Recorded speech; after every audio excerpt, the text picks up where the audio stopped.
For the last 70 years, there have been two parties within Congress, the Democrats and the Republicans, no more, no less, and a few independents here and there.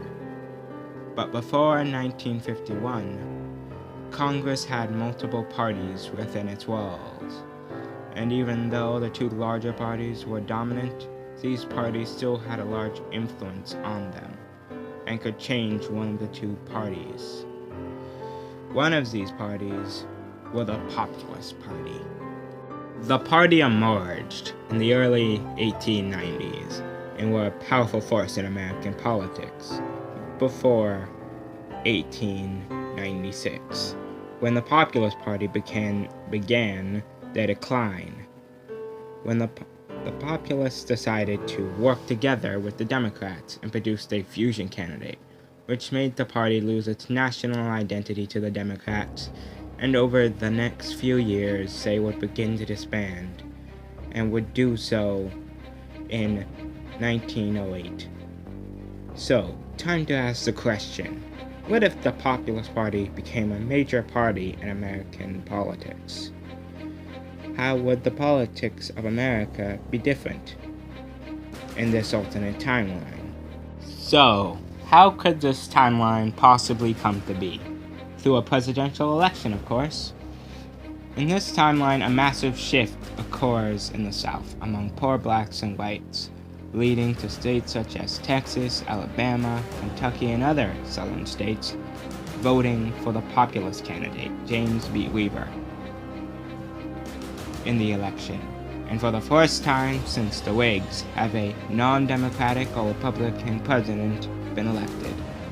Now, it's an alternate 1893, and Weaver had begun his presidency with crisis, as the Panic of 1893 would still occur in this timeline. And in our timeline, the Democrats who were in charge were blamed, and the Republican and Populist parties grew. But since the Populists are in charge in this timeline, they will certainly respond to things differently and would be blamed. First, they wouldn't get rid of the Sherman-Silver Purchase Act, since the Populist Party was pretty hardline when it came to free silver, and chances are they would blame the gold standard in this timeline. Secondly, they wouldn't buy gold from any major companies or foreign governments, and the Weaver administration would have to deal with it in other ways. James Weaver ran on the Omaha platform, which advocated for things such as graduated income tax, direct election of senators, government control of railroads and communication lines, and much more. Weaver, on the base of his platform, would change the financial system and install things such as a postal savings system, and would have to do a bailout of small farms in the South and West, and in the North too. They would try to deal with unemployment with railroad and communication line construction projects as well. Politically, they would try to enact as many reforms and push through as many amendments as they could for things such as direct elections of senators, limiting the terms of presidents to one term, and trying to change the legislative system, given that Weaver was also a supporter of civil rights for blacks, and that those who voted for him in the South as well were black.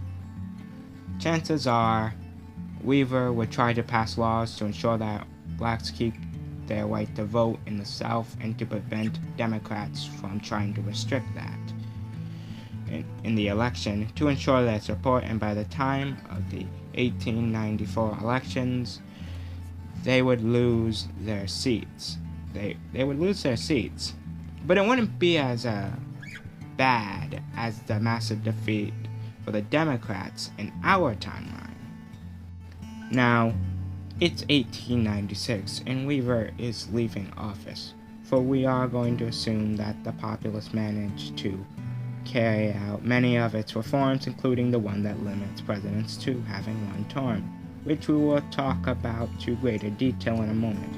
But for now, the Populists need a candidate, and that man is going to be Thomas E. Watson. And he wins the presidency, ensuring that the Populists survive as a major party in the foreseeable future. Now, there are a few things that we must talk about here. One of these things is how this affects America going down the line. Politically, the rise of the Populists may change how Americans would see third, or in this timeline, fourth parties. Now, this could go two ways. America follows down a three-party system with three dominant parties, or America falls down a path to become a multi-party system with wide-ranging views and a need to form coalitions. Both paths, in the end, would change America greatly. The last thing that we must talk about here would be the amendment limiting presidents to one term.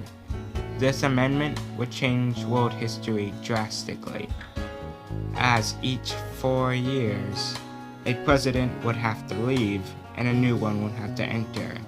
This would change world history greatly. For example, imagine if Franklin Roosevelt had one term or Wilson had one term. This would change modern history so much it would be impossible, well, near impossible to predict, really. But of course, this is just one scenario. So tell me what you guys would think would happen in the comments. And sorry for the mess ups in the recording. Thank you all for watching. Please like, share, and subscribe. Bye.